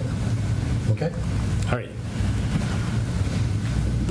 Any scratching of the head made me think somebody. So before we move on to our next agenda item, is there anything that is burning to where you might not sleep tonight if you don't say it? All right. Not hearing anything, and if someone raised their hand, I was looking down, didn't see it. All right. I'm good. We're moving on. Thank you. More information will come out as we have it. Thank you for the participation, the information that everyone's given. Thank you for the good showing from the Yellow Springs Homing Board. I don't feel like I need to say necessarily anything more other than the fact, and I thank you, Dr. Magruder, for referring to that 2018 housing vision statement that council did. Did we ever put that in the packet, Judy? I didn't, nope. Well, why don't we go ahead and plan to have that for our next meeting? I think council probably has seen an updated or the latest version of that vision. Okay. Thank you once again for everyone. It's a great day to be a member of the Yellow Springs community, and I'm glad we're all here. All right, new business. Our new business is a review of our board and commission assignments. At the retreat, I brought this to everyone's attention. I think there's been a decent shuffling around, if you will, of folks stepping in as either primary, secondary liaison on the various commissions. And I asked for this at the last meeting without knowing how updated this list was, but I suspected that there were some gaps or some needs for changes. So I'm going to open the floor to council for you to share if there's a board or commission that you're currently involved with and you'd like to change something about that, either alternate, primary, liaison, if there's a board or commission that you're not on that you'd like to get involved on, if there's a board or commission that you're on that you'd like to not be on anymore, please share. And that would be everyone having an opportunity to say something one way or another. I'll start with myself. I think I'm good on what I have. I won't delineate all the boards and commissions that I'm responsible for. I know others of us are on boards that are outside of council's purview, and so we understand how that can be a community commitment for each of us.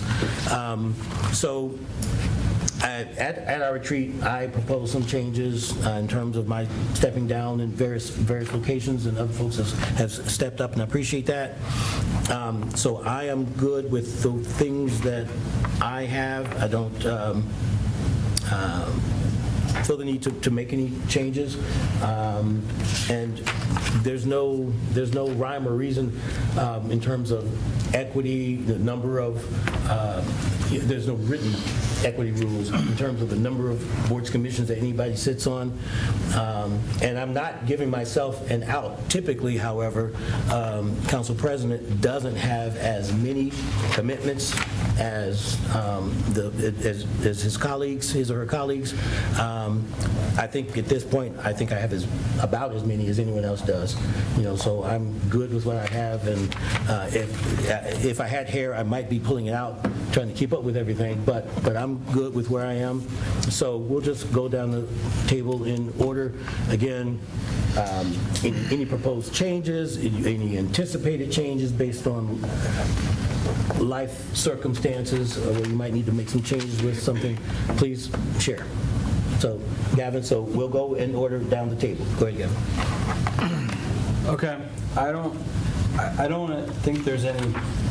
I think it's okay. It's going okay for me, and I don't have any changes anticipated. But if there are things that other folks want to bring up about my engagement, I'm open to it. But I don't. When I look at it, I don't see any immediate changes or changes coming down the road. Okay, great. Coming? Yeah, there's been some communication about my YSDC participation. Got some, some emails and some texts. Got a letter, an email on Friday. On Thursday, I had expressed that I wanted to have the opportunity to sit down and really dig into my schedule.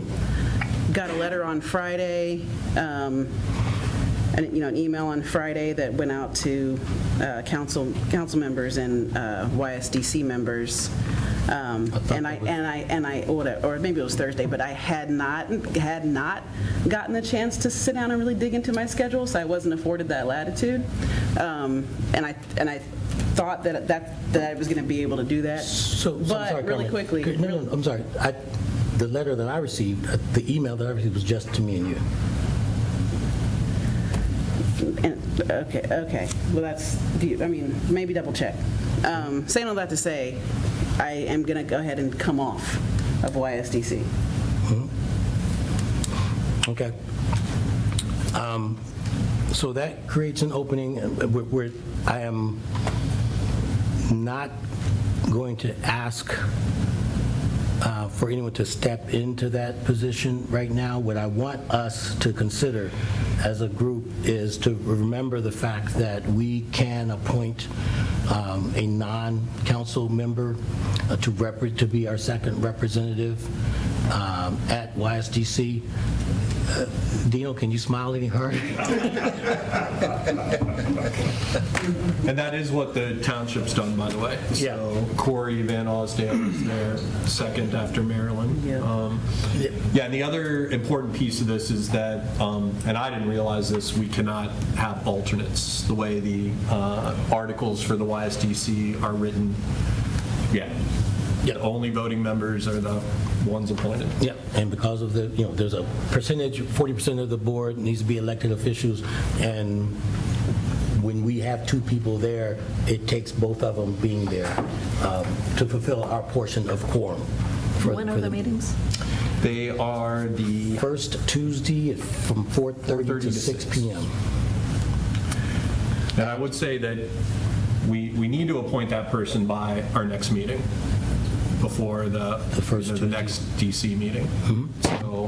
So we don't need to do that tonight, but we should do it by June 3rd, or at June 3rd.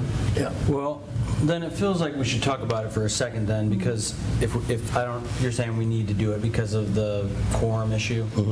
Well, because the idea of appointing somebody that's not here feels like could be somewhat complicated, right? Like, how do we decide who that is, and some application?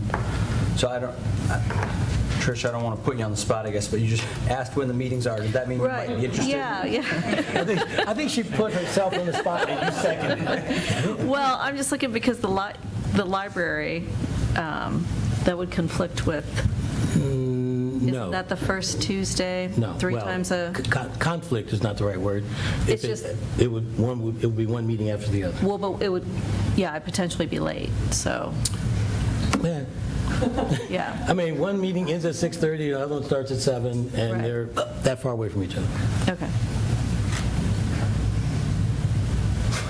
I hear the This pressure deliberate. would only occur 4 times a year also. Oh, yeah, Right. yeah. I Just, know. yeah, to be reminded, yes, the Library Commission is a quarterly commitment. Well, we can have an alternate for the Library Commission meetings. Well, so can we make a nomination, Trish?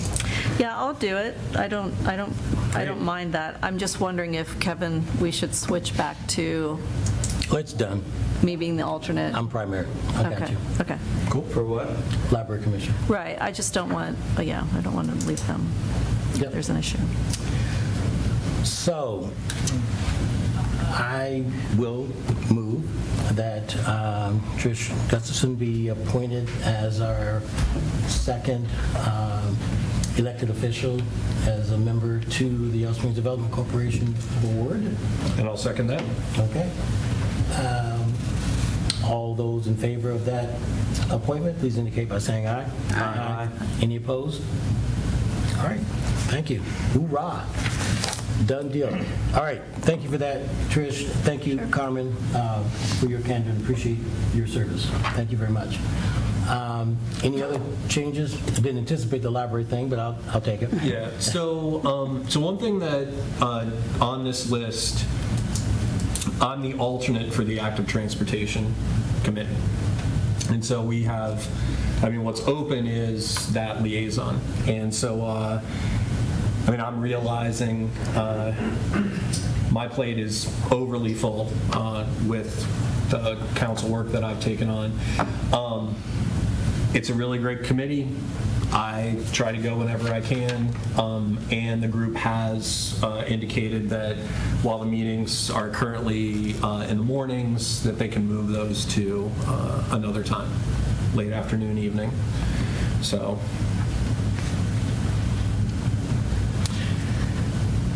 Trish, not to pick on you, just I know you were part of that group before. Right, I was part of it initially to provide information for, from accessibility standpoint.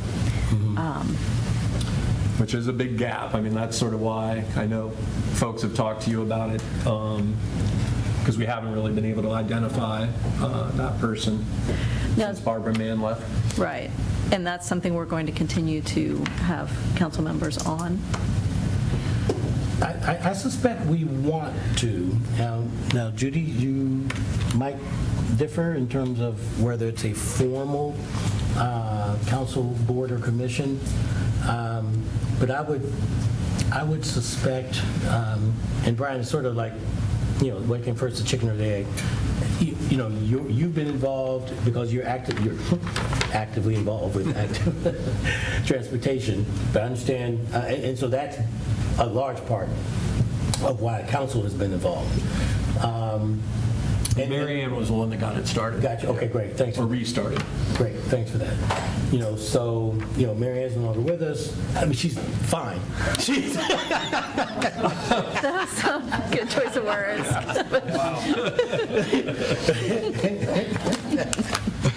Do you guys want to decide this on the 3rd? On the 3rd? Because I see a lot of people not wanting to jump right in there, so. Gotcha. I'm good with that because, again, this is sort of a, I don't even want to say, it's a very important group, and I think